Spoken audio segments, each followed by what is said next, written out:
Как да това микрофона, чувате на всички? Малко може ли само да увеличи? Да го увеличим. Да. Така, добре. Също сега само да говоря по-силно, но не това да е. Да. Един момент. Така.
Така, да започваме курса по HTML и CSS.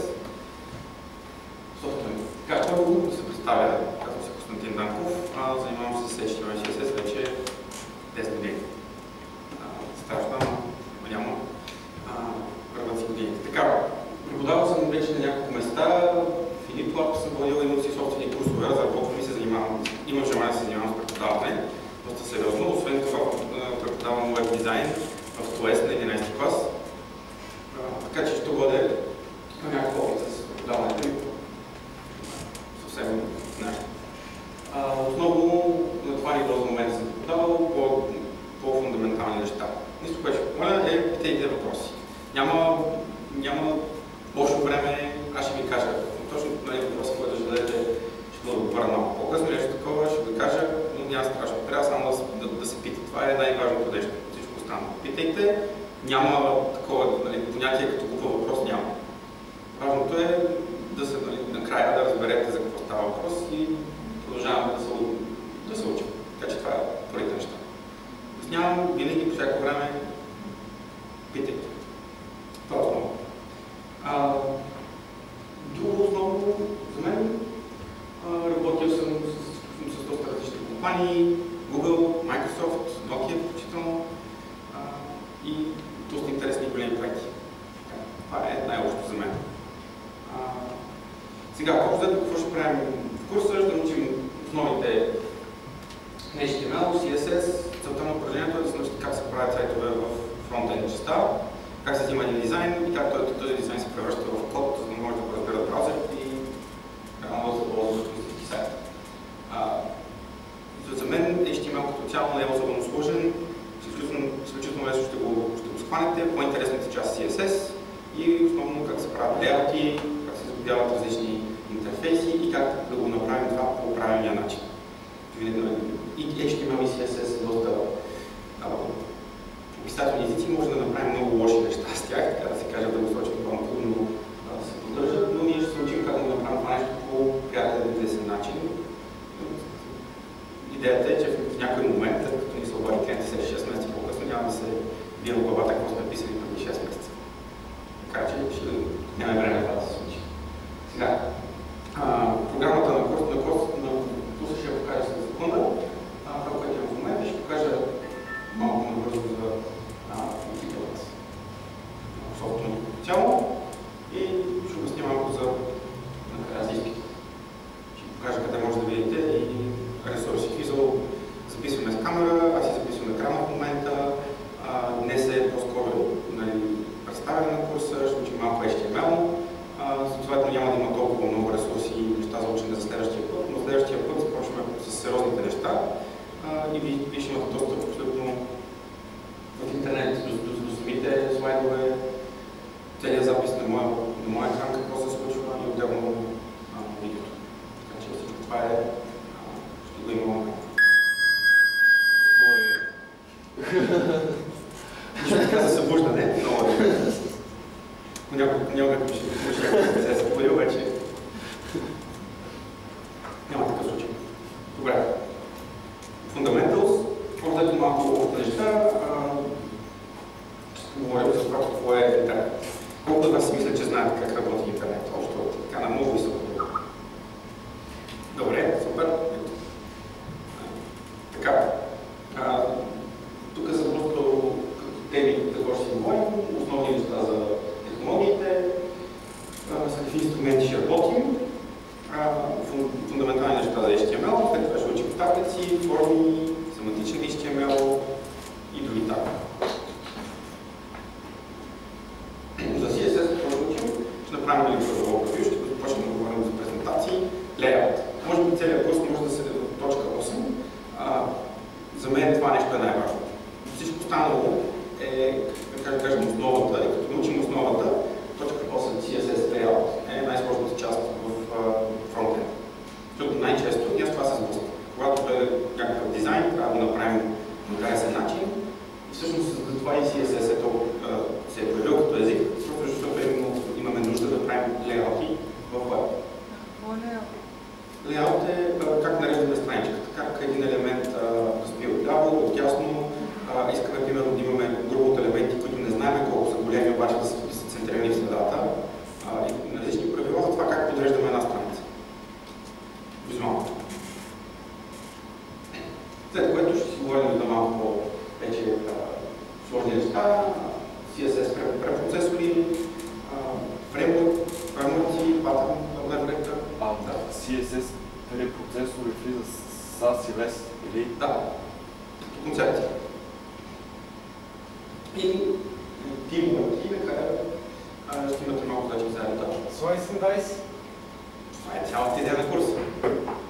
Няма да навлизам в примери твърде големи за Photoshop и така нататък. Ние в момента учиме основните неща. Идеята е, че когато научите малко, знаете HTML, CSS, да влезете в това как работят тези технологии, работата на един фронтенд се изразява в това, получавате един PSD файл, един Fireworks файл или някакъв друг визуален файл, най-вероятно. И вие трябва този файл да направите веб страница. Защото HTML, CSS, за да е готово да се използва някакъв CMS. Най-вероятно. Или някакъв PHP или друг тип скриптов език, който ще се пише сайт. От backend частта. Ние правим фронтенд. Но това има работа на фронтенд. Да вземем един визуален файл и да го превърнем код, който реално да може да бъде използван. Това означава, цялото това нещо се покрива от термина Slice and Dice.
бъде публикувано на страничката на курса. В момента мисля се гледали. Това е като ще има специална лекция за Photoshop, където ще говорим точно за тази анализ, малко WordPress и вече малко още неща. Не ви списал много неща. Така. Сега, защо да учим HTML и CSS? Предполагам, след като сме вече тук, това е малко няма хората, които вече сме продали курса. Това е фронтенд, това е web. Навсякъде, по един или друг начин, винаги се стига до web технологията, независимо от каква религиозна война сте чували програмистите да се карат, нали, PHP, Python, Java, си няма значение. Каквото и да пишеш отзад, винаги се стига до HTML, CSS част.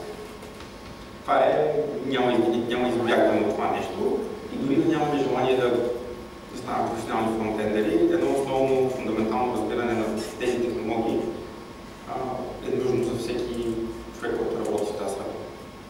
И най-малкото разбиране от HTML и CSS, че ви помогна дори ако се занимавате просто с контент менеджмент за някаква голяма платформа. Просто знаете как този медиум web работи.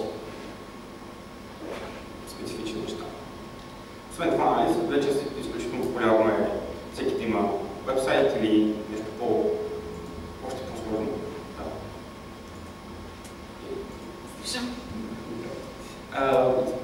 Много популярно, дори вече сайтове не са просто сайтове, са цели апликации. Обслужват бизнеси от всякакъв вид.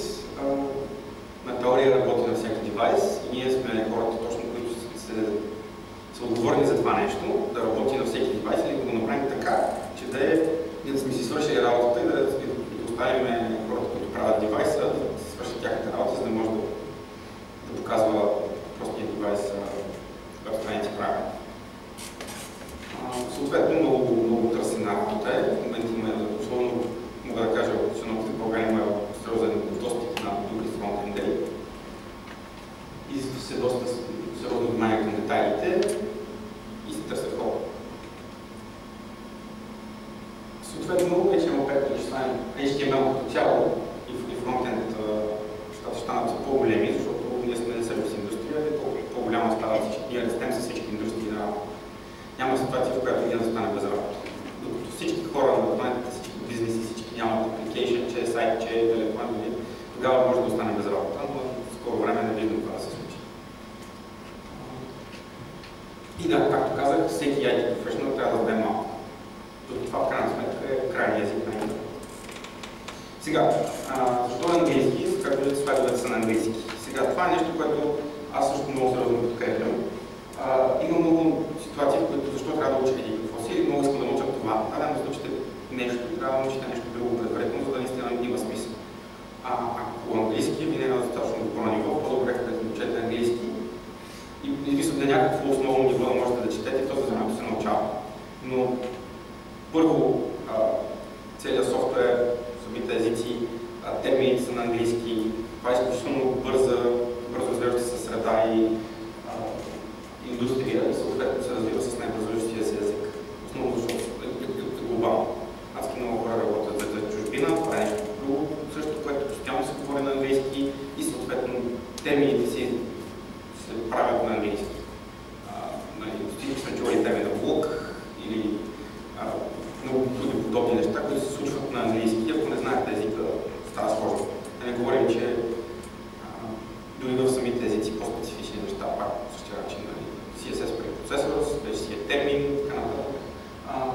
Много е важно да имаме някакво основно разбиране. Съответно, никой не очаква от вас да сте Шекспир, вярвайте ми, живял съм в Лондон и там никой не очаква да говорите перфектно английски. Важното е да може да се разбира. Границите хората така да се стават. Ние тук имаме малко желание да говорим перфектни английски, да нямаме никакви грешки, но западният свят не го интересува това нещо. Стига да можете да се разберете, никой няма да бъде. През времето ще стане по-добро.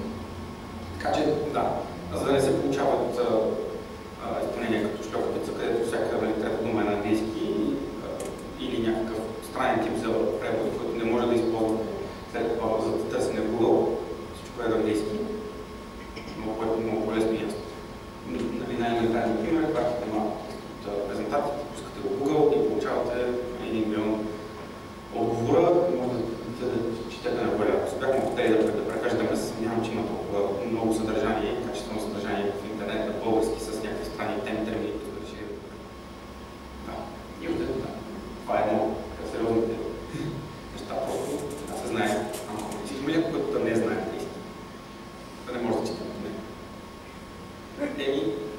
Имаш работа сериозно.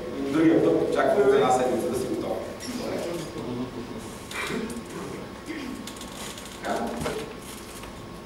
Като как ще бъде изпита накрая. Ще имаме домашни, накрая ще има един проект, който ще се създадете по екипи, накрая ще правите заедно. И по този принцип ще направим оценка и накрая мисля, че се издава сертификация.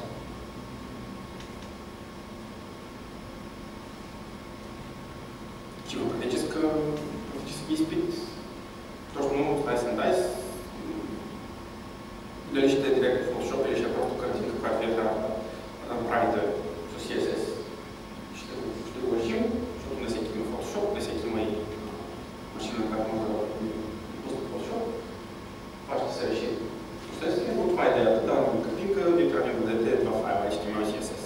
Или някакъв сет картинки, евентуално, за да загубите дизайн. Ще стане което с времето. Така, домашното е много важно. Аз ще опитам да градим върху знанието. Всеки път ще учим нещо много, то ще допълва една картинка и в един момент трябва да дойде този момент, където всички много обичаме. И за това е много важно да си правим домашното. Защото всеки път, в началото започваме бавно, ще учим, ще повтаряме. В един момент, колкото по-напред продължаваме да курса, толкова повече нови концепти ще учим и ако не сме научили предишните, става много сложно да се навакса. Просто защото се трупват нови неща.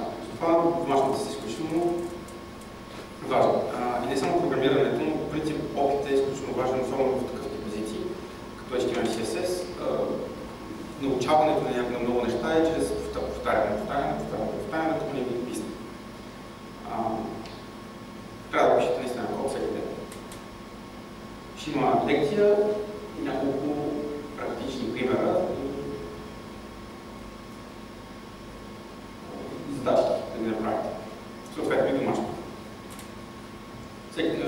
След всяка лекция ви дам домашно, това домашно е след 2 седмици.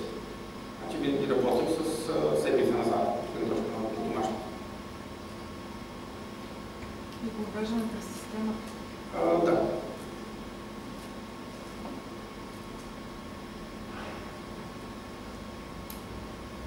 Така, примерно ще победа някакви домашни принцип.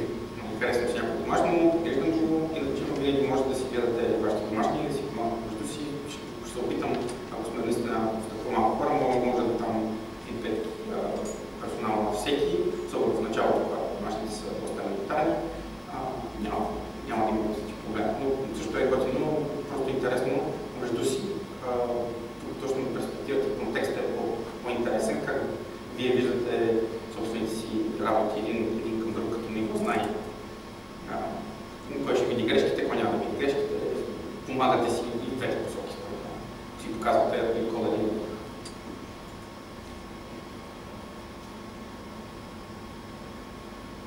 Така, какво имаме нужда допълнително? Това е сайта, това е логото на нашия курс. Там ще има информация и може да се регистрирате по форма, съответно там може да питате даже конкретни неща, как да направят това. Един пример, един съвет, когато питате в интернет, цяло, независимо дали е за този курсиране, винаги се опитайте да се поставите в обувките на човек, който ще отговаря. Трябва да цените времето на тези хора, които ще ви отговарят и сигурно имате някаква експертиза до момента в нещо. Как бихте се отнесли към човек, който видимо не си е направил това да потърси съвсем малко за това, което пита. За въпроси от това, моля да правим и домашното, са, меко казано, гадни, неуважителни, така че опитайте се да потърсите в Google, опитайте се да направите неща и когато наистина това сте го направили, няма лошо да не сте се го правили. Не можем да го фанем в този момент, има такива ситуации, покажете го това в отговор. Търсите Google, направете това в самия въпрос, в форума. Направих това. Тук съм стигнал, забих, моля за помощ, 100% някой ще да го говори. В такъв момент покажете при желание за ресърч повече. И съответно, да, можете да се дискутирате задачите, да се припитате и така нататък. Форма. така, в този сайт ще има, както казах, всичките слайдове, записите и от камерата и от майка. Също в интернет има достатъчно много туториали. Ако нещо сте изпуснали, не можете да доведете. Допълнително на нашите ресурси има изключително много неща в интернет. Единственото, което аз бих споменал за тези неща е втория линк, който е веб платформа. Не го използвате. Ако някой ви прати да учите CSS и HTML от V3 Schools, не го слушайте. V3 Schools е старо, устаряло е, не го апдейтват и така нататък. Няма да научите нищо супер гадно или много ки, защото няма как точно. Но веб платформа, сайта е далеч по-модерен, напред по-приятно написана документация, там има много туториали, базови неща за HTML, CSS, JavaScript, всички веб технологии, които ви интересуват. Така че не е много трудно за запомняне, веб платформа.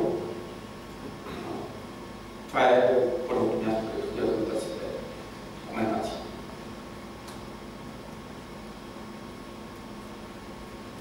Така, това е малко по-за системата на софтуер, което да се позначим отново. И сега, рекоменден софтуер, за какъв редактор ще работим. В началото, след малко ще говорим малко повече за редактори. Това са някакви опции, които са действително лесни за инсталация, но когато е включено Windows, както видим сега, колко човека са на Windows. 3. Колко са на Linux? Принцип. Linux. Добре. Луфно и макаджи има ли? Добре. Има и макаджи. И супер. Мисъл, проблема общо взето е, че са много малко редакторите, които работят консистентно на трите платформи и са готини. А това е много важно според мен. Няма значение на каква платформа работите.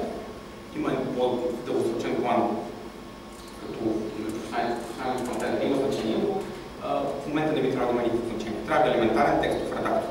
На теория и Notepad в Windows елементарен текстов редактор трябва да свърши работа. Наистина, докато учиме само HTML, не ви трябва нищо друго.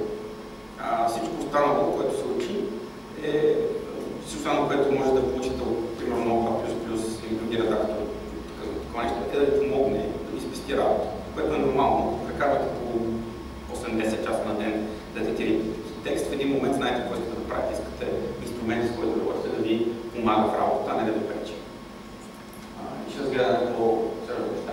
Съответно, на първо място е Sublime Text, който пак е текстов редактор, платен е, но може да се използва и безплатно. Просто има време на време излиза на съобщение под името, много досадно.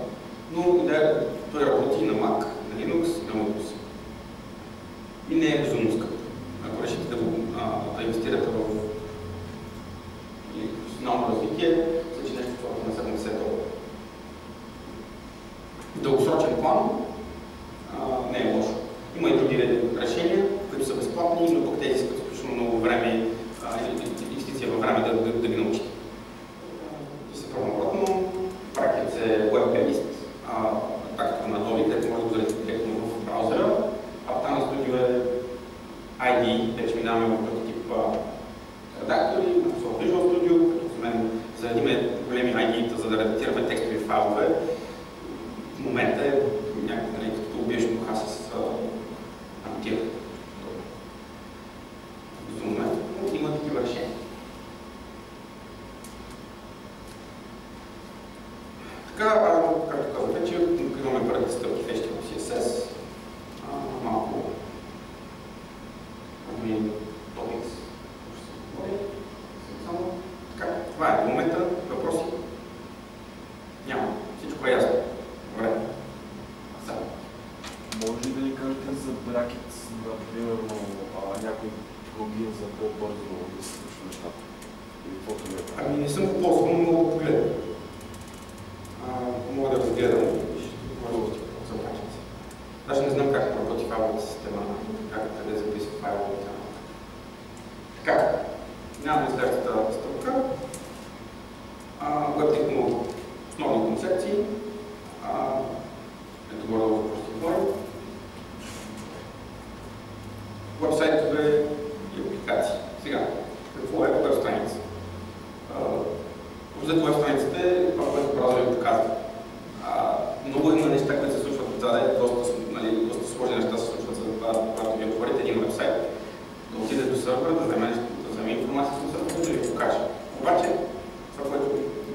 клиент на лаптопа, разбираме, или на компютъра, е много малка част от това, което се случва.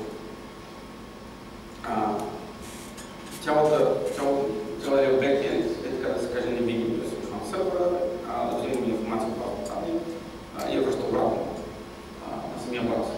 Което идеята е, че там вече е изцяло единствено HTML, CSS, дали да се стига до това. Някой ви каже, че PHP-то има някакъв друг език за програмиране, има някакво отношение към това нещо.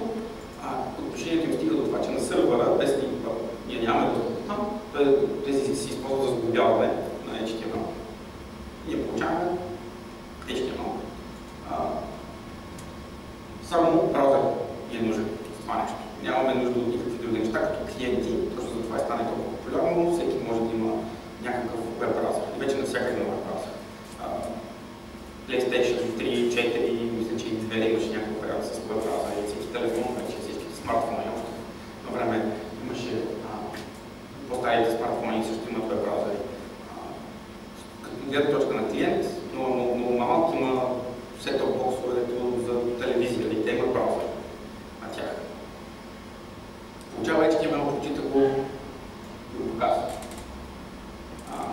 Страницата обикновено се пишат на HTML и XHTML, ще има малко история, ще обясня каква е разликата и добро или лошо вече не пишем XHTML. Съответно може да има, винаги има текст, може да има картинки, може да има линкове и други неща. Уебсайта е реално погледнато колекция от страници, документи, които са файл. Голяма колекция от такива файлове, които се отнасят по някакъв начин към друг. Това е сайт, който сайтът седи на някаква машина, на един компютър. Физически винаги сайтът трябва да има някъде, където е записан на някакъв карт диск, т.е. тази компютър да го сервира. Това наричаме сървъри и това наричаме къде се хостваме, къде си хостваш сайт. Просто има фирми, които се занимават само това, имат и огромни сървърни ракове, които там има интернет 24 часа за нощието и тези машини са оптимизирани да събират съдържание в интернет. Това е логиката всъщност. Отворите някакъв сайт, викате от една на IP, той отива там пита за въпросния сайт и този компютър седи там 24 часа. Включен и връща обратно информацията, която ни трябва. Няма голяма разлика на теория, стига да имате реално IP, може да сложите някаква машина вкъщи, да имате вашия интернет. И да събирате сайт от вкъщи. Докато у вас има интернет, ще имате сайт. Като няма интернет, няма да имате сайт. Други хора няма да могат да го достъпват. Така че, от гледна точка на такъв тип абстракция, няма нещо. Има различни неща в сървърните ферми, но там вече са по-специфични. Теория са просто компютъри, по-специфични компютъри, но просто компютъри, които са постоянно включени. Един вебсайт се състои от ресурси, имаме HTML, CSS, имаме JavaScript, имаме имиджи, имаме картинки, видео, аудио информация, различни друг тип файлове.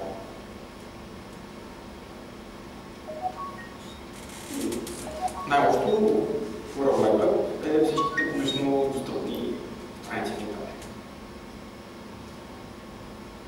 Така.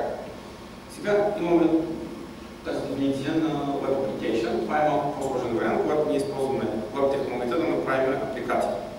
Обяснявам по-късно за концепцията за семантичен Web и какво това означава и защо Web Application е различно. Но идеята е, че може да имаме апликация, която работи в Web Browser. Просто чисто теоретично отношението е различно, когато е сайт, когато е Web Application.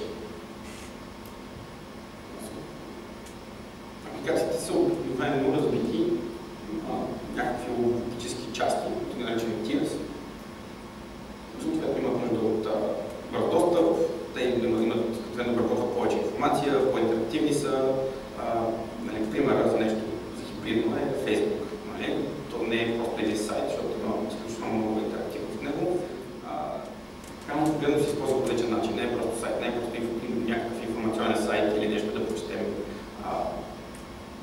Има постоянно някаква обработка на информация, ние качваме, четем чужди информация и така нататък. То е някъде по средата, да го наречем. Какво JS? JS? JavaScript.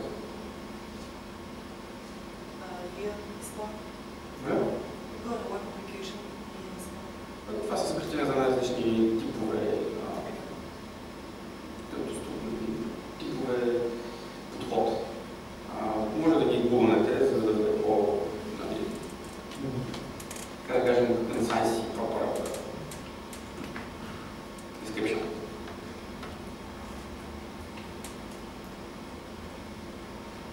Така е web браузър, не е общо. Има някъде да не знае кой е web браузър. Но всъщност основната работа на браузъра е да прочете HTML от JavaScript и да го покаже. HTML CSS да покаже, да го интерпретира и да покаже визуално нещата, а не на някакъв код. Също много интересни неща се случват отдолу. Може да си говорим по-основно за тях по времето. Сега, layout ще споменаваме този термин често. Различните браузъри имат ползват различен layout engine. Това, което споменах, че взимат HTML, взимат CSS и трябва да ни го покажат визуално. Всеки иска да бъде линфономист, хората са написали няколко различни layout engine и затова имаме разлики. Затова ще чуете много често шеги от фронтенд света, колко е гаден Internet Explorer. Да, дълго време Internet Explorer 6, това е много години, за щастие за това въобще няма да се налага да се сблъскат с това. Просто един браузър придобива популярност и хората, които правят този браузър, решават, че ще или е било много отдавна, или имат някакви свои решения на тема layout engine. Ние пишем CSS, HTML, обаче някакви неща логично трябва да станат по един начин, браузър ги показва по друг. И съответно се получават сериозни разлики на места, в нашия layout, Firefox, Chrome работят перфектно, Internet Explorer се чува. Има най-различни ситуации, но това е реално софтуера, който е част от браузъра, който интерпретира HTML и CSS и ни показва визуално страница. Показва ни форматиран и лейаута, и текста, и всичко останало. И различните браузъри се го правят по различен начин.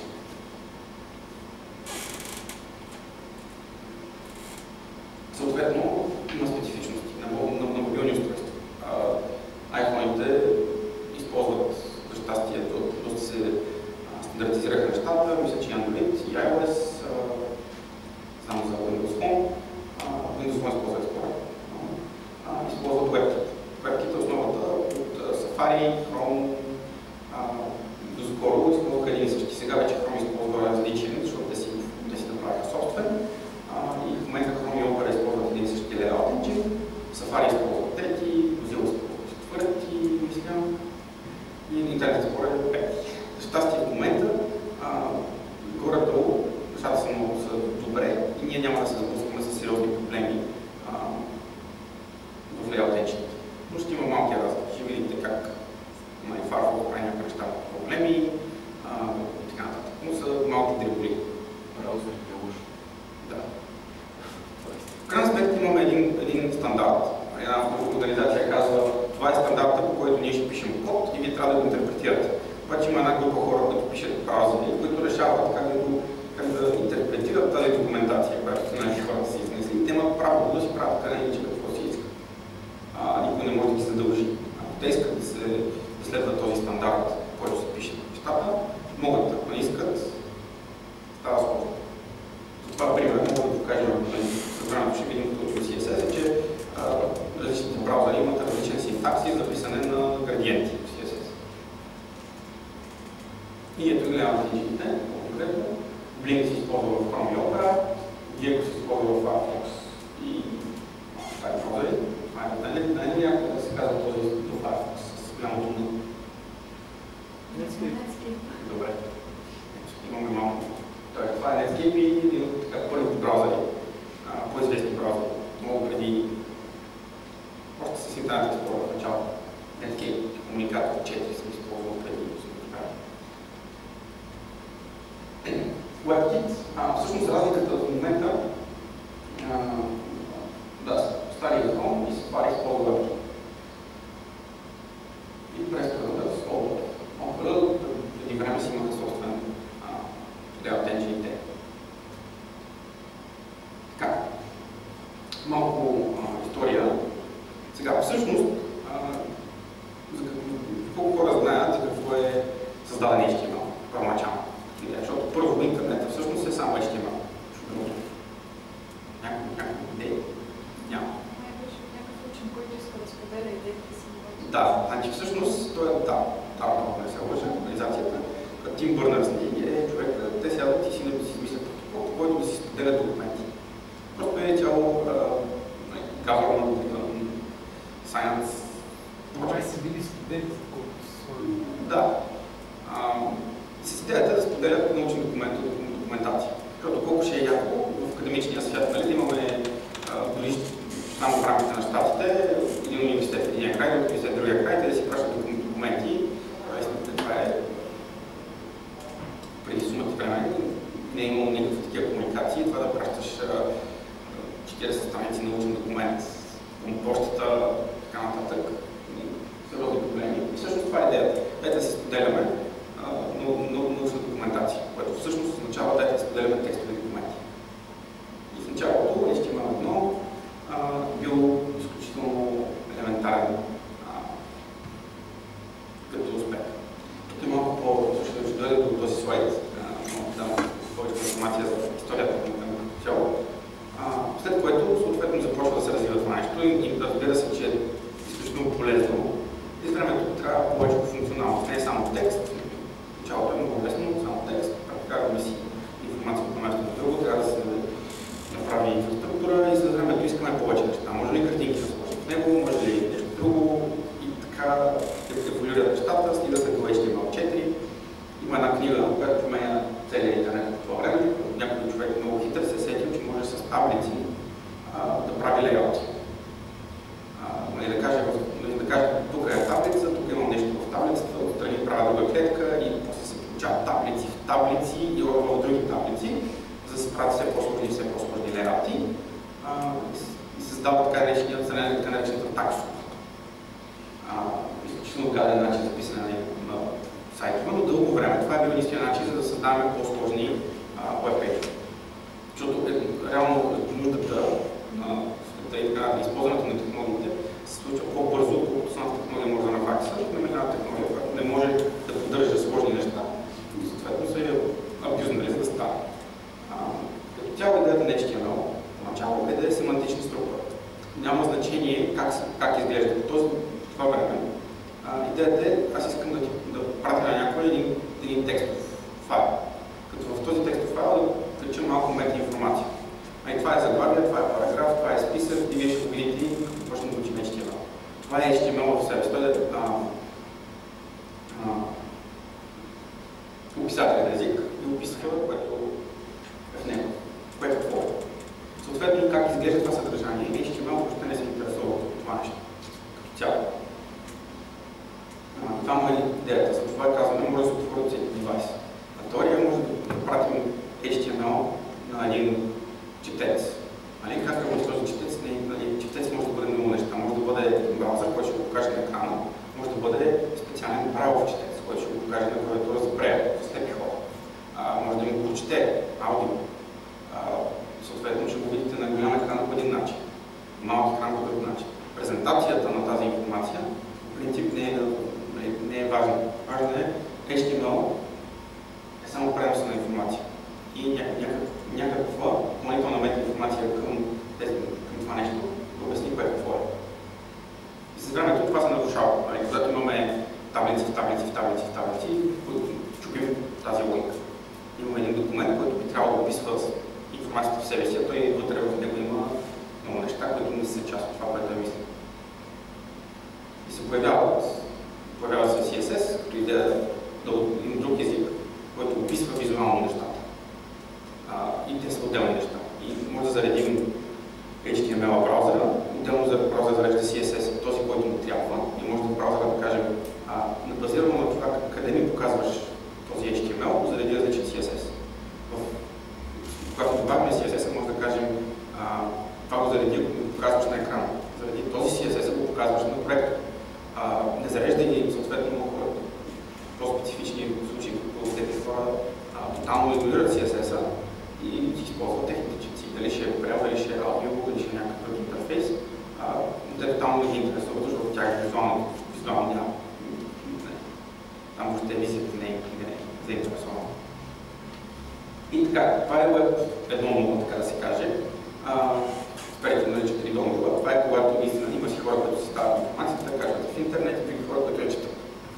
Основно е било статични сайтове, говорим изключително не само HTML, не имало скриптови езици, не имало сложни системи за създаването на такива неща, не имало интерактивност. Така че има неща в интернет и хората, други хора ги четат. Съответно, количествено нещата са били съвсем по-малки, интернет е бил толкова малък. И това е така да наречем едно. Това е доста опростено версиите на интернета. Съответно, това няма, нали, не сме имали релиз сайкли на интернета, не може целият свят да каже от днес ползваме Web 2.0 и Web 1.0. Това се случва органично, с времето много излизат различни браузъри, добавят нови функционалности, други браузъри стигат. Това всичко е органично и във времето. И няма, нали, от този ден до този ден беше едно, този ден е едно. Но просто така малко по-структурирано. Web 2.0 се появи в по-модерното време, когато започнахме да имаме наречения User Generated Content, когато потребителите могат да се качат в сайта, да си създадат някаква информация, съответно появиха се платформи като WordPress, Joomla, Drupal, CMS, които са open source, лесни за качване и ние можем дори да си публикуваме нашия сайт съвсем лесно. Дори да нямаме желание да пишем фронтенд, просто вземаме нещо на готово, избираме си темичка, слагаме на наш сервер за DSL, имаме система за публикуване на съдържание, без да имаме никакви технически познания. Това е най-общо дефиницията на Web 2.0, основно User Generated Content. И съответно платформи като Facebook, където хората могат да... Всъщност в началото беше форуми. Не знам колко това спомня в момента, в който всички бяха по форум. Всяка малка социална групичка си беше в форум. Аз гледах гъби вкъщи и съм във форума за гъбогледачи. Имаше си за всичко. Постепенно в момента всичко се изнесе в Facebook и хората са в Facebook. И много малко специфично. Мисля, че истините големи организации форуми, които в момента оцеляват на някакво локално ниво, са аутоклубовете. СБНП и така нататък. Те са единствено сериозни организации, които правят тях. Не си дават форумите. Това е Web 1.0. Така, Web 3.0 личат Semantic Web. Това е малко вече, може би в момента се опитваме да бъдем там. Днес случват няколко интересни неща. Това е когато вече обработката на много съдържание, постоянно се случва неща, които ние не виждаме толкова. Когато получаваме търсене, което е Google, познава вече толкова добре, че знае какво ще търсим. Тут имаме, не знам дали се е случвало, но ми се е случвало, дори аз се занимавам с такива неща, пак се оплаших. Отивам в един офис, сядам на един компютър, търся нещо, имах време, търся гуми за колата и си избирам вкъщи, без да съм се ловнал никъде. В този офис съм се ловнал никъде, не знам точно какво стана. Може да съм се ловнал, може да съм видял някакви неща, но идвам се вкъщи и виждам реклама за гуми. Отстрани. Тези неща, повечето реклами от другото са собственост на Google AdWords и Google разпределят тези неща и Google знаят адски много от нас. Това е точно Artificial Intelligence, Personalization и тези неща са изключително страшни, когато не сте се свикнали и имаме един кат, който се занимава дори с такъв тип маркетинг research company, където събират информация за потребителите си. Тя е анонимна, но зависи как дефинираме анонимна. И се знаете кой си е, ти знаете защо стана или не ти кажат, ти си на 25, ти си или кой си, но знаят на колко си години, пол, интереси, така нататък, браузър истории, знаят изключително много неща, с които след това могат да продават и да продават много интересни работи. В момента трекинга в много хора, не само Google, много хора знаят много за вас. Това нещо как се случват тия хора толкова как се случва това нещо, тези хора да знаят толкова информация за нас? Защото може с интернет. Най-малкото е регистрацията ти в Google. Не, толкова не дава данни. Просто въпросът е, че това вече е въпрос на... Той е наука. Data mining, това е изцяло извън. Просто има много неща, които няма как да ги избегнем. Дори да кажем, браузър всичко е private. Ние получаваш от друга страна самия сервер получава информация, която 100% знае, че си в София. IP. Някъде си скриеш IP-то. Добре, ако си смениш IP-то. Не може как си смениш IP-то ти е с прокси, да, точно така. Апачи, може да кажеш, има много неща, но масовия потребител няма как да го направи това нещо. Говорим за масовия потребител и всички хора по всяко време. И всъщност има много информация, която от някакви огромни логове може да се извлече допълнителна информация. Big Brother гледа факт. Моя? Big Brother гледа ви към факт. Да, но всъщност това е... Аз би казал, че за момента специално Google е по-сложния вариант, нали, но и те са всъщност много добри в това отношение. Дори ги осъдиха за YouTube, не знам дали знаете, американското правителство ги осъди за логовете на YouTube някаква фирма. Те казаха, ето ви няколко терабайта текстова информация от IT си. Нали, смисъл, точно това е, по някакъв път, нали, те изгубиха делото, обаче никой може да не дадат някаква база данни, те просто изсипаха, нали, терабайти текстова информация и там ти трябва сигурно 3 години, за да изкопаш тази информация, да можеш да я навигираш. В един момент просто ги заляха там и всъщност темата имат проблеми, това е нормално, нови неща са. В крайна сметка искаме да ни е удобно, но не искаме да си даваме личното пространство и няма как. На същия принцип всички ползваме кредитни карти, ама сигурно говорим с някои писал такива карти, нали, банкови има предвид, не точно кредитната част, но кажем на някой преди 50 години, че някой ще може да ни гледа какво в мен. Всеки от нас е дал това право на банката да знае какво прави с парите си. Само за да можеш да се притесняваш, че някой ще ти каже дай пари. Много пример. Това е важи за тези технологии на същия принцип. Винаги някой знае. Или сега модерните смартфони може да каже къде ми е телефон. Дали сме сума ти пари за телефон, който е скъп, нали искам да мога да си го спася, ако ми го открадна. И ми дава, но това означава, че една компания горе знае къде се намира всеки един момент. Така или иначе. Някой знае. И давайте един more, the next web, където точно как говорим за изменението.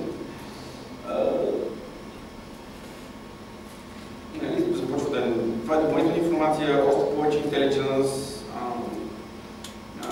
допълнително и вече там разбиваме, тотално се разбива крайна сметка сайтове, апликейшени, информация, може да използваме точно се казва WebOS.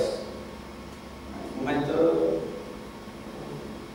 ако ползвате Google Docs, има ситуации, в които ако сте ползвали Google, аз съм известно време ползвал Chromebook, което нямаш нужда от нищо, което да е на место, всичко седи в интернет. Имаме Google Docs, имаме презентации, документи, всичко седи в интернет и някак си знае какво искаме да правим, така да се каже. Това е едната част от историята. Има информацията, нашата си информация, нашите си документи, отделно знае много за нас, знае и навиците. Не знам ли сте виждали на Android Google Now, мисля, че се казва фичър. Тук не е много популярен, защото няма да са толкова развити много неща, но идеята е, че на Android телефоните последния фичър е постоянно знае навици и може да ти каже телефона какво се случва в момента, в смисъл какво ще правиш. Събуждаш си и то ти казва, те ви интересува ли времето и ще ти каже имаш среща или къде си, направи или какво си.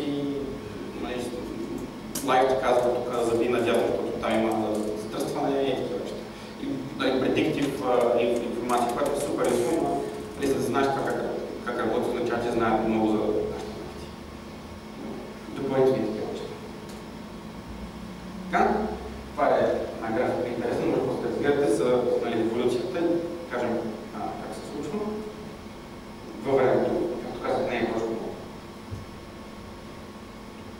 Hardware Accelerate, както обясних, това са някакви компютри, които седят някакви центрове. Имаме различни неща, database там вече са специализирани. Можем да кажем, че този компютър ще се занимава само с база данни. Този компютър ще се занимава само с файлове, този ще сервира мейл, този ще сервира веб страници. Това нещо позволява оптимизация за типа на сървъра, за типа на информацията и самия хардвер, който се ползва. Съответно, единият тип има нужда от повече дисково пространство, другия тип има нужда от повече програмно. Примерно, database server давам пример, знаете колко е скъпо, ако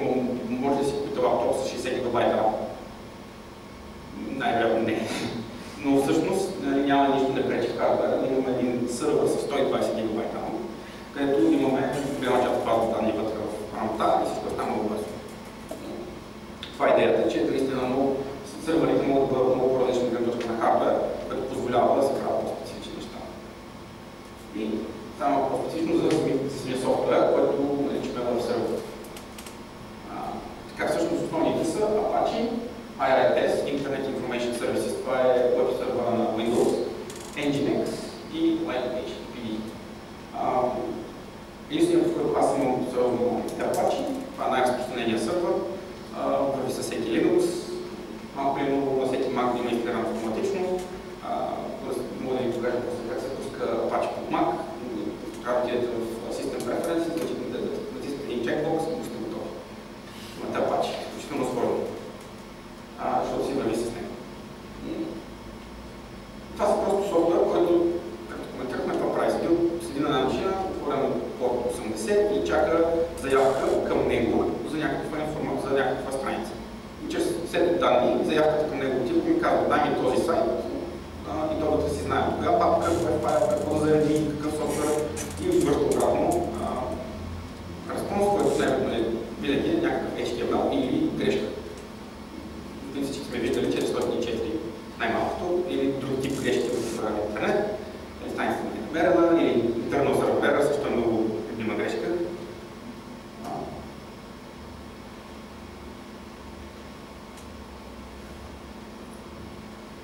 Така, двете неща, които правя за сървъра е точно това. Обработва реквеста и след което сервира съдържанието, защото отделно от HTML веб сервера ще сервира картинки, ще сервира CSS, ще сервира JavaScript, аудиофайлове, видеофайлове, други ресурси, където споменахме какво означава ресурси за една страница. Така че това са двете неща.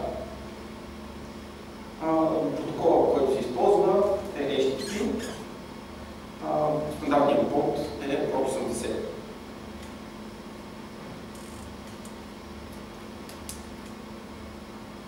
Да, и това последната точка е точно което обясних за скрипти за вода да има печен езици. Много по-сложния процес, когато ние правим заявка към сървъра, той казва, окей, това че аз сега съм конфигуриран с PHP да работя, пуска кода на PHP, който примерно PHP може да се обърне към база данни, текущия сървър да вземе някаква информация, да обработи тази информация, чрез правила и кода, който е написан, сглобява части от HTML, пуска информацията вътре на специфични места, накрая сглобява един голям HTML документ, връща го обратно на Apache и Apache не го връща на нас. И това е най-лошото процес, в който се случва нещата. Ето малко market share графики. Apache, като виждаме най-големия, Microsoft с второ място. Nginx в момента доста така бързо набира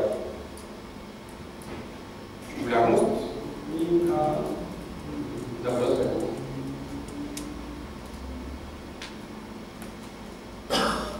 Така, различни типове архитектури. Имаме сървър, който е най-елементарният вариант. Имаме една машина или повече от една машина, както обясних, може да се единия database, файл сървър. Но още по-простия вариант имаме един сървър, който обработва информация.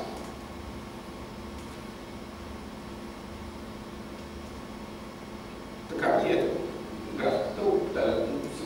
Повечето неща са клиенти. Дали ще е от телефон, дали ще е от таблет, дали ще е от компютър, всичко е клиент. Имаме друг тип клиенти, не само браузъри, както казах, може да имаме веб сервер Apache, може да имаме FTP сервер, съответно клиента ще е някаква апликация на случая. Тук за пример даваме FTP клиент FileZilla, конектваме се към сървъра и дава файлове. Имейл сервер, ползвали сте предполагам локално или си ползвате Gmail и Web. Има и вариант да си ползвате някакъв application на десктоп, който да се конектва към mail сервера и да взима. Съответно, както PHP-то или друг език за програмиране работи с база данни, така не може да работи директно. И имаме SQL Server Management Studio или някакъв друг инструмент, с който можем директно да се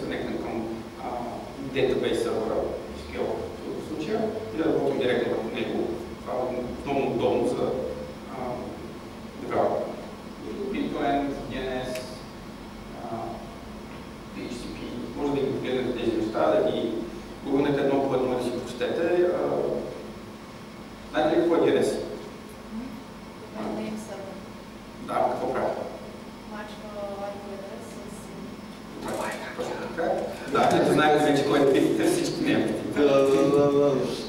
Точно така е, понеже нормално е да не помним ние като хора колко заедно мислите, че знаете хиптети. Помните поне 50-тина. Много по-лесно да запомним собствено пътя или нещо друго, в такъв тип някакви смислени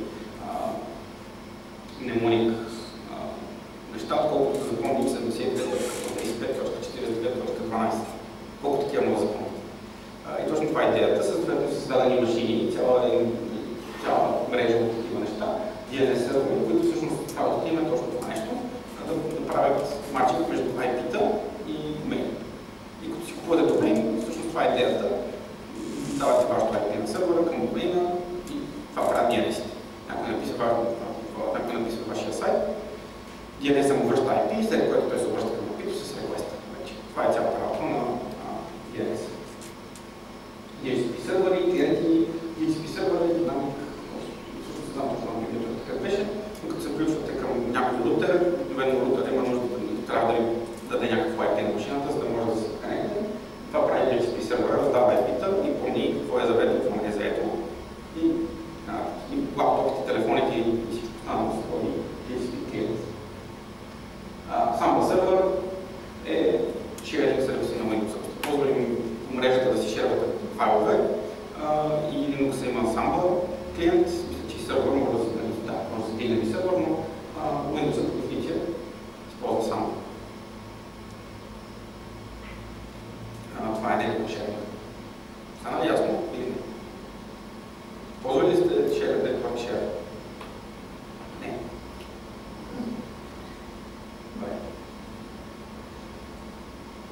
Идеята беше, че не ви трябва, в смисъл на сам на такъв тип network share, не ви трябва интернет. Може да сте просто в една мрежа с 2, 3, 5 машини вкъщи и може просто от едната машина да кажете, аз шервам тази папка, да се появи в една специална част на интерфейса на протокола. Именно има някакви протоколи, които си говорят в компютрите на такъв начин.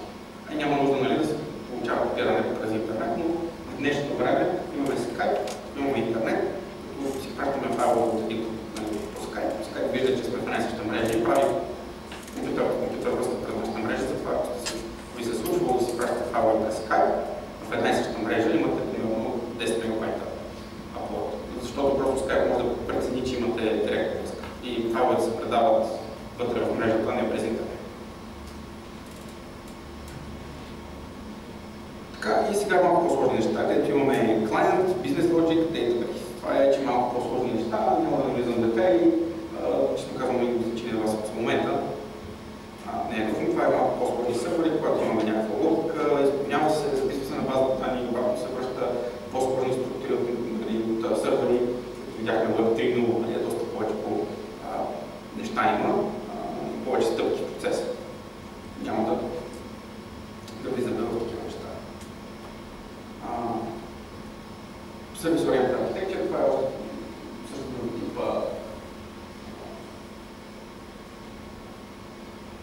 Можем да кажем, че се използват някакъв сервис в друг application. Трябва ли нещо да се свърши в нашия application, ние да се връщаме към този софтуер, той да се връща още и обратно, ние се го ползваме в нашия application. Тук има дефиниции.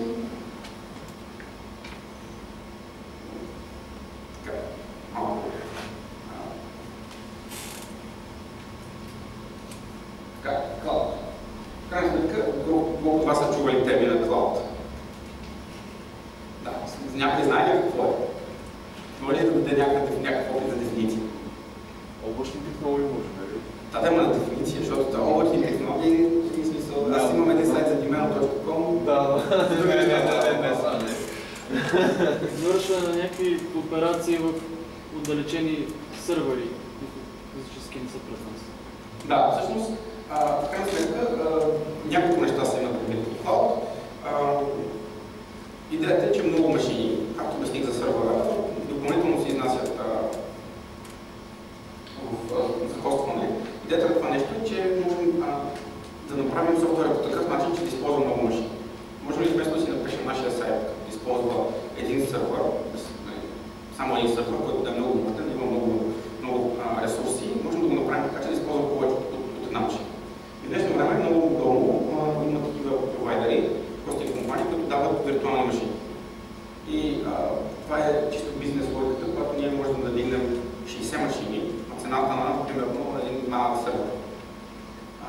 сред малки. Защо е така? Защото фирмите имат едни огромни дата центрове, обаче винаги има едни малки, ако приемам, че те имат едни блокчета от хардуерни ресурси, които искат да продадат, много трудно да продадат всички. Винаги стои там една машина и чака и през повече време нищо не прави. И за тях това е губене на пари. Всъщност се разви тази идея за Cloud Computing, където можем да направим нашия сайт или application да използва повече от един сървър, и съответно сървър с много малко ресурси. Или съответно имаме нужда от много компютърен ресурс в кратко време. Примерно, всяка седмица аз ще обработвам 3 гигабайта логове, което е много сериозна работа, но ми трябва да 1 час. Ми трябва 3 машини да го направят това нещо. И това е Cloud Computing, малко софтуер за него. Написвам си скрипта, той дига 3 машини, контактвам се към въпросната софтуер компания, казвам автоматично скрипта, дига 3 сървъра, извършвам си работата, записвам си информацията на някакъв друг сървър, шътдаунвам тия сървъри, ги стривам, защото те са реално гледат виртуално и се трябва да плаща. И съм си платил за час и половина на сървърно време. И съответно това позволява на сървърните компании да оптимизират продажбата на такива неща. Защото рано да работим в виртуални машини и може да дигнем много такива. Съответно, колкото по-малко като ресурси са тези машини, толкова по-евтини са. И по някой път оптимизацията един процес да работи 1 час на голям сървър или това нещо може да стане за 10 минути на 1000 малки. И съответно в случая наистина съм виждал как се скриптове се дигат 1500 машини.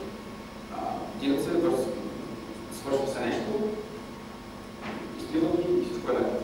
Това е идеята на Cloud. Виртуализация. Основно се въртила идеята за виртуализация на сървъри и това използвам. Другото нещо е вече решение като Amazon, AWS, Google App Engine, така нататък. Те отиват още едно ниво на абстракция по-нагоре, където казват не само, че на вас за хостинг специално, но те казват така.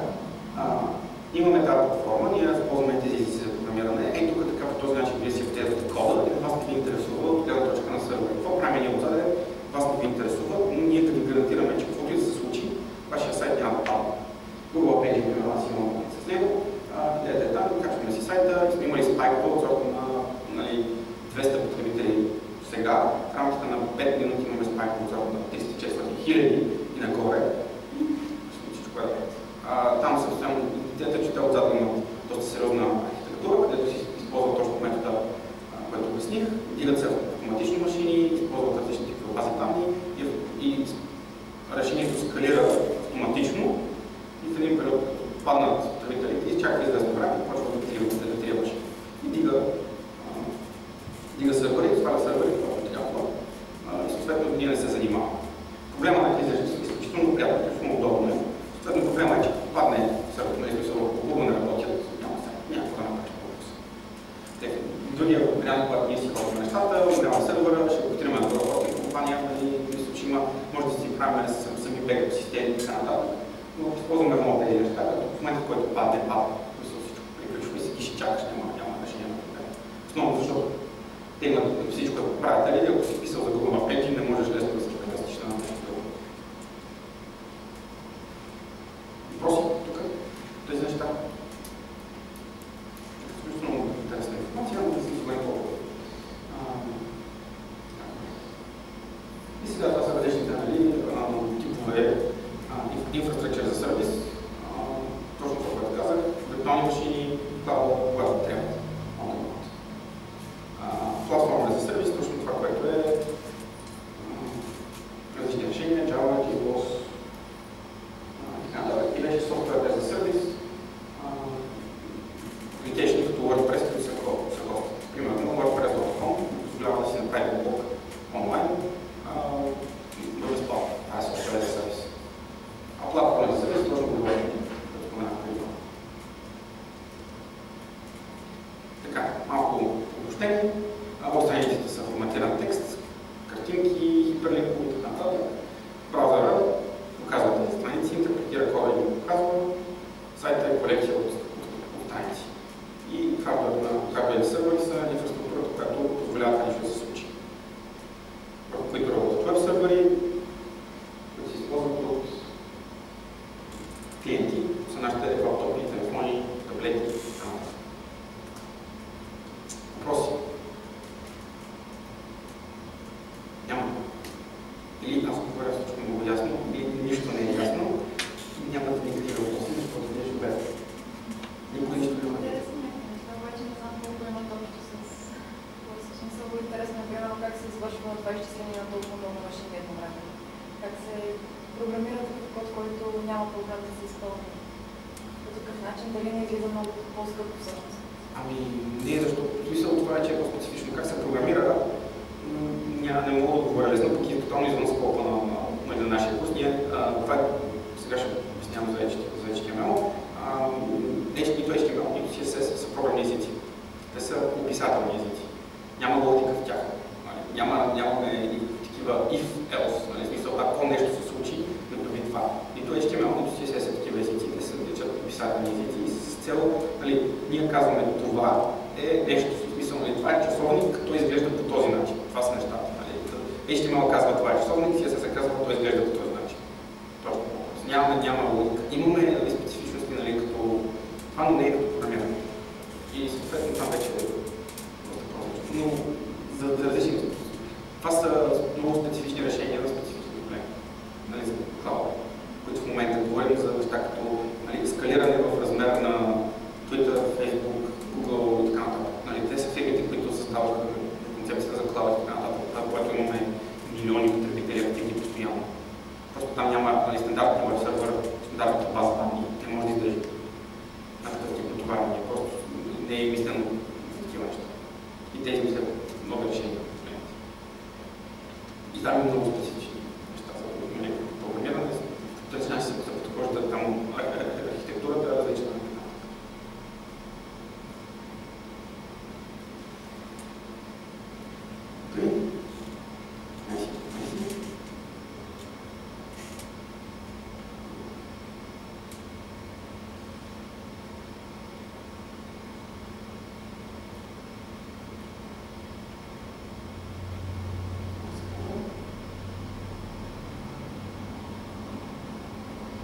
Значи направим и Web Development Tools. Ще говорим малко повече за редактори и после ще направим една бърза почивка. Почваме следващия малко. Сега, вече трябва да си поговорим малко за инструменти. Какво ще пишем код? Следващите няколко месеца. Основните типове инструменти са текстови редактори и IDEs, което е бюджет за developer environment. Идеята е, че нямат много повече повторите, са много по-големи като софтуер, много по-тежки, но знаят много повече за хора, с който работят. Те са за по-сериозни програмиране, бих казал. За нашите цели HTML и CSS, аз винаги препоръчвам, няма никакъв смисъл да ползвам идеята. Текстовите редактори са станали доста мощни и може да си използваме много текстови редактори. Текстови редактор е доста по-лек като софтуер. Тръгва бързо, в смисъл може да го затворите бързо, няма да ви забие машината заради текстов редактор. Интересното нещо е браузери и инструментите, които браузерите ни предоставят. Едно време трябваше да помним целия HTML и целия CSS на изус и да знаеш какво става, защо това се чуки. И се почва да стане такъв дебъгинг с самите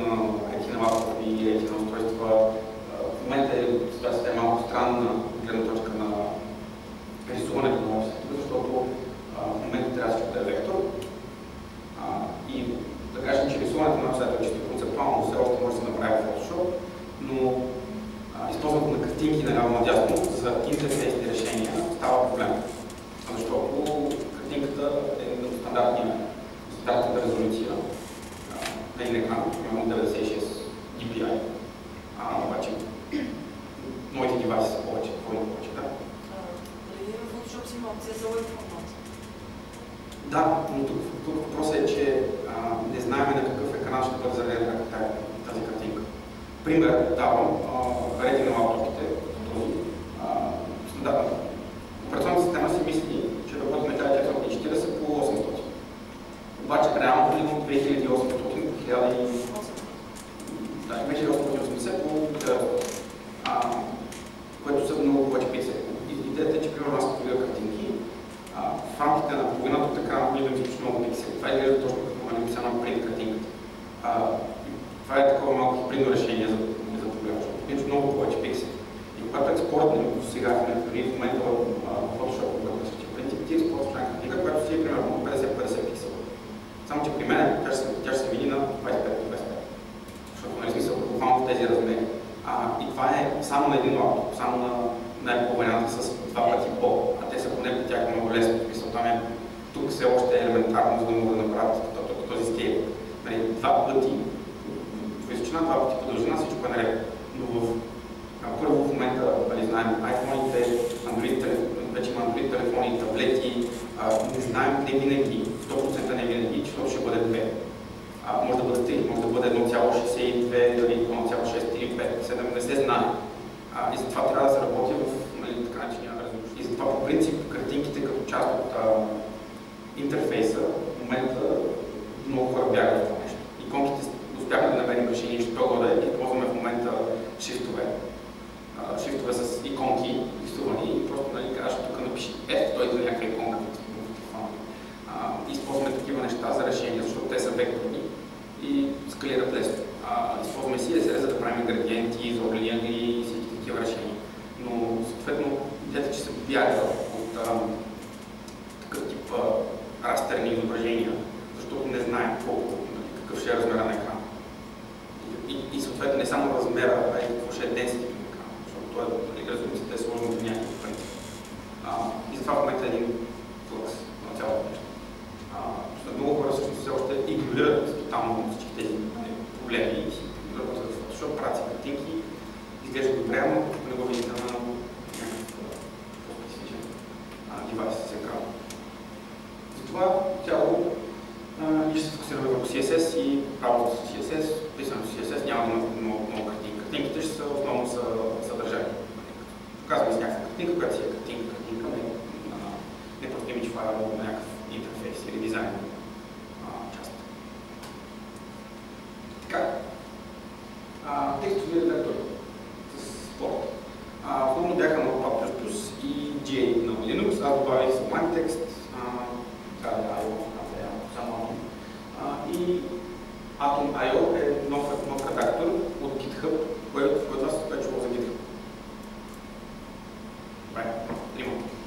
GitHub е платформа, сайт за хостинг на код. Хората се занимават много с програмиране и решиха, че ще се направят собствен редактор, което е супер. Най-накрая нещо open source за трите платформи. Не съм сигурен обаче, в момента има binary за Mac, много лесно може да се го свалите за Mac и да го ползвате, за Linux и за Windows, не съм сигурен как стоят нещата, съпортва ги, но инсталацията е малко по-сложна. Минимум е Sublime Text, както казах, Sublime Text е досаден, защото иска да го купиш. Едно Pub++ в началото на Windows потребителите ще ги свърши перфектна работа. За по-напред ще говорим за снипети, как можем да използваме допълнителни инструменти в нашия текст, и да ни помогне за бързината на писане на HTML. Но ще покажа днес така бързи демото, за да ви запаля колко бързо може да се пише, за да научим как се прави. И накрая имаме един редактор, който нарочно ще се спомена, защото аз го ползвам. Има ли хора, които пишат десетопростната система и не гледат в клавиатурата? Мисля, пишете, няма значение, не код, всичко. В смисъл, пишете десетопростната, не гледате в клавиатурата. То става навик. Да. Само на руски език. Само на руски език. Това е дето, дори малко да сте наблизо, се отграда да клавиатурата няма проблем, но Vim е един страхотен open source редактор, който е на 30 години проект и в принцип някой като го чуе, всеки ще ви каже, това е трябва да бъде. По-натам, ако смятате да ставате софтуерни инженери по някакъв начин, може да го погледнете. Просто го споменавам нещо, което може да погледнете по-натам. Но наистина трябва да може да пишете бързо по принцип и трябва да гледате да има смисъл. Малко с английски в началото. Има доста сериозен learning curve и доста време трябва да се да се свикне. Знаете, само ще кажа, че като го отворите, в принцип не може да пишете в него. Първо в началото, дефолтния behavior, не може да пишете. Просто да пишете клавиатурата, прави някакви команди, вместо да пише текст. Така че доста различен подход. Та всъщност най-вероятно, ако сте под Windows, препоръчвам Sublime Text, пробвайте го, за да може да свикнете с него. Ако ви дразни съобщението от името, може да се купите, разбира се, ваше решение. Ако не, Notepad++, това важи и за Mac и за Linux. Погледнато, може да за Mac, което може да е ясно. Каква е разлика между Notepad и Sublime Text? Основно функционалности като снипети, в смисъл снипета е пише някакъв текст, не сме направили спейсовито, на някакъв текст без спейсове, да искаме tab и може да разкладе някакъв код, базирано на това този малък текст. И допълнителни функционалности, които допълват, добавят се нови специфични за езиците, добавят функционалност, просто прави писането на код по-лесно. Но плюс дава съвсем базови функционалности, като color coding, че ни отсветява таговете, така нататък. В Sublime Text може да инсталираме допълнителни плагини, като автоматична проверка на синтаксис. Пишеме нещо сбъркали сме, просто ще ни кажа тук забъркане, това няма да сработи и ще ни хватим, защото ще видите, имате някакъв път просто грешките са изключително елементарни, но не се виждат. Примерно някъде просто на една точка, където трябва да е там и понеже една точка не се вижда и убивате половин час да се чуете защо не ви работи кода. Такива неща. Това във времето става по-важно и по-важно, колкото повече пишете, колкото повече се занимавате, ще има по-сериозен част от нея. И тук малко идеята също е възможност с Sublime Text да има пак. Не съм много сигурен, че бих казал, че е IE, но има доста функционалности. Все пак. Те нямат още повече, в тях има най-вероятно default completion, започвате да пишете нещо в CSS, това ви дописва в кода, и това дава две опции за това какво може да добавите. Аз лично препоръчвам, особено в момента, да използваме такива неща, основно защото много удобно да имате code completion в момента, защото ще ви спести блъсканици, това какво беше, това как беше. Обаче пък ще ви направи по-мързелив вид, за да не помните неща. А CSS не е толкова голям, като на смисъл, в крайна сметка има размери, нещата, които трябва да запомнят не са много и е хубаво да ги запомнят. Това е добър подход, не да разчитаме на автокомпютър. Освен това, автокомпютъра изисква изчакване, тръгваме да пишем, изчакваме той ще допише на нас, пък снипетите са много по-размерни. С времето ще ви покажа за браузер. Имаме Chrome, Firefox, Internet Explorer, Opera, Safari. В момента аз мисля, че Chrome и Firefox не вършат работа, основно защото може да качим на всичко. Ако не ви стигат браузерите, защото за времето някакво ви стигат браузерите, че просто има нужда да се логне на някаква платформа от 4 различни правила. Chrome има такъв private browsing mode, също имаме Chromium. Chromium е open source браузъра зад Chrome, така че можем да си качим и Chromium, тъй като ще са два различни браузъра, макар че работят еднакво. И така ще получите и доста нови функции, които ще дадат в Chrome след известно време, получавате в Chrome. Това е малко по-така девелопер. Но за момента Chrome и Firefox е минимума и по-натам може да погледнем да използваме. Знаем, че като използвате нещо друго, освен Windows Explorer, сравнително сложно да го откарате, защото трябва или да нова машина, или да правите друго, и нямаме Explorer. И друго не знаем се тук. Photoshop, Fireworks, Paint и GIMP. GIMP е open source. За Linux хората доста интересен. Много хора се опитват да продават GIMP, като дават GIMP, защото е open source, но като заместител на Photoshop, няма как има нещо да струва $2000 да е безплатно и да е. Мисля, може и да може, ама в случая не е така. Не съм сигурен, че Photoshop реално струва $2000 в пътя толкова много, но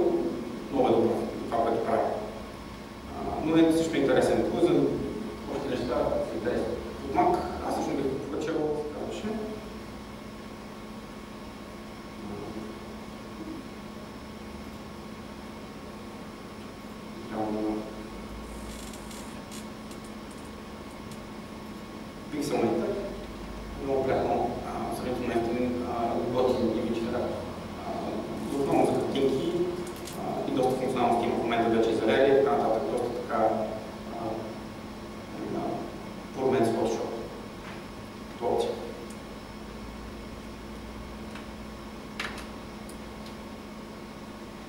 И Source Control система. Колко от вас знаят какво е Source Control? Никой? Колко от вас знаят какво е Version Control? Добре. Сега, като пишем код, всичко е супер. В началото се учим, пишем си, то си работи, всичко се случва много добре и след 3 месеца вече сме почне работа в някаква фирма. И трябва не само вие да си пишете в вашите файлове, трябва да благодарите други хора. Това е една част на проблема. Друга част на проблема е, сега ще видите вие за домашните и така нататък. Ситуации, в които имате една папка и се почва version 1, version 2, version 2.1, version 2.1.3.2 и така нататък. Copy-paste, с коя версия, чакайте, искам да пробвам нещо ново, защо замина, аз го стрих и така нататък.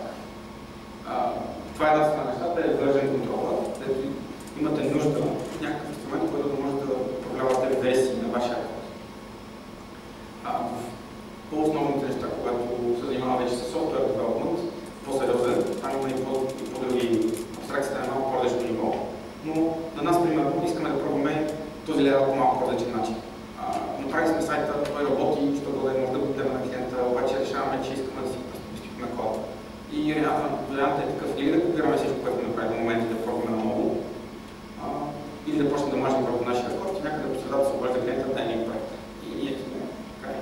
Пишеш команд Z, обаче се оказва, че Ctrl Z някъде, обаче стигаме до някъде и всъщност всичко е размазано и да се метнем. Не е добре. И затова има, съответно, това не се случва един или два пъти, когато се измисли първо version control системи, след което тя е source control система. Source control системата е version control с допълнителни функции, които са изцяло да контролираме и да управляваме нашия код. Което означава, че можем дори да колаборираме. Можете вие заедно с мен да работите в един същи проект, вие правите промени, аз правя промени, искате да правите други промени, да ми пратите, системата казва колко е правил промени, вземете си вие, идвате при вас, може автоматично да се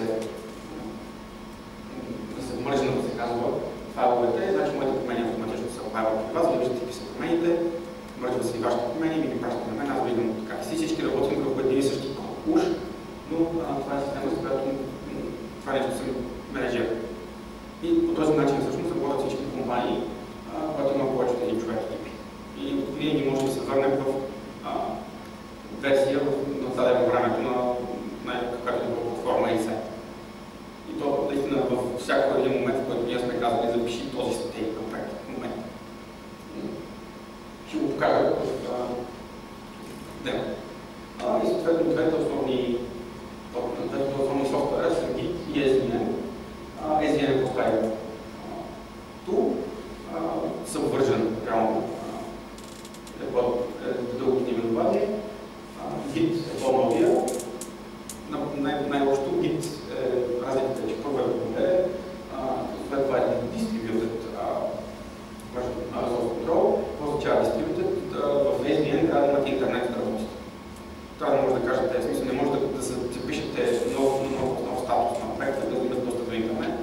Докато преди това не е така, може да се работи локално, имате достъп до цялата история на вашия проект локално, от вашата машина, нямате нужда от интернет, за да работите това нещо. Като имате интернет, просто казвате, прати всички промени на сервера, или ги пращате, или ги казвате, че има други идеи, и вие трябва да вземете.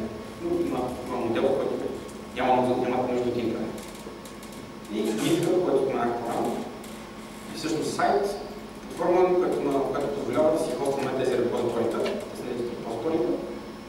онлайн. Ако нашия проект е open source, ние безплатно, можем да хостваме колкото искаме. Ако искаме нашия проект да е closed source, да е private, трябва да платим за нещо $7 на месец. Надявам се да ви се наложи да си платите $7 на месец, да имате някакъв код, който да е толкова важен, че трябва да го скриете. Някакви въпроси? Относно за какво се ползва останали, аз го бъда. А те са какво, не? Не, open source. смисъл като функционалността на двете и Git и SVN са open source. Git е написан от започнат като проект от Linus Torvalds, човек, който е направил ядрото на Linux в последния проблем правиха. И той е ментейнер на Linux ядрото. И всъщност имало проблеми с source control системата, на която се ползвали за ядрото. И в един момент човек сяда и си написва собствена контрол система. За по-интересно просто има ресурси, аз ще дам, но ако се чете, по-интересно просто да Git е просто Git система. Това е файлова система с version control и source control в нея. Много интересно е така. Но всъщност и двете са open source, може да си инсталирате. Просто GitHub дава доста функционалности за идеята е, че те държат бекъп на кода, което на теория да не трябва да изчезне. Други въпроси? Браузерите, кои са просто тул? Всеки браузер има инспект, ще покажа. Има инспектор, в Firefox имаме Firefox инспектор, който е за браузера, отделно имаме Firebug плагин. В Chrome, като натиснем дясно повече пак, има инспект елемент, който си е неговия webmaster, който се чепеше. Се казва, че просто има инспектори, които позволяват дебъгинг. Това ще го покажа в процеса на работа. Други въпроси за това е въпроси за цялото нещо, за инструментите, за идеята, за протокол редактори. Как се вързваме някакво сигурно глупаво, но не знам. Как се вързваме няколко човека, примерно към един SVN? И знам, че ние само се го ползваме. Някой тук няма да ни влезе в информация. Значи, какво означава влезе, защото тук е много интересен момент с permission. Влезе има две неща. В смисъл, първо да може да прочете, да види, ако е open source проекта, то обикновено, когато говорим за SVN сервери, трябва да имаме някакъв сервер. Между човека и не искам да останем да е нещо. Най-вероятно, когато говорим за SVN сервери, това означава, че има някакъв сервер. Както говорим за сервер, клиент, изпълнение. Дигаме си един SVN сервер, на който там трябва да го конфигурираме, да създаде потребител. И за този SVN сервер ще имат само някакъв сет от потребители. Те си имат юзернейм и парола и клиента се аутентикира, получава достъп до файловете и достъп да праща обратно файлове. Тези трима човека има ли един главен, който той може да... Не. Всички са си, да. Има решения на този проблем с Git, за такъв тип. Но в принцип в момента, в който това в open source проект едно време имаше такъв термин commit access. Имаш ли достъп? Защото може да дадем достъп на някой само да прочита файловете и да дадем достъп на някой и да праща файлове. И примерно имаше open source проекти те са публични, но имаш commit access. Всеки може да прочете репозиторието на SVN, но съм много малко хора могат да комитват такова идея. И съответно там ситуацията е, има тема души, които са хората с commit access, всеки може да прочете, да си прави промени, да генерира патч, който е специален тип текстов файл, и да го прати обратно на един от тези трима човека, той да го провери, да каже, добре, хареса, нямаше го комит. Това е процес. Но аз лично препоръчвам, не съм вършен, няма смисъл да учите, няма просто позитивно. Първо не ви трябва никакви сервери, не ви трябва интернет, така нататък. Може да се инсталира за 1 минута 2. С най-минута 10 инсталира на Windows или на Mac, не знам на Windows точно как става. Пак трябва да е лесно и не ви трябва сервери, не ви трябва нищо смисъл. Няма никакво лъки. В началото. Други въпроси? Няма. Добре, направим малко почивка, 5 минути, почваме с HTML. Мисля, 10 минути почивка.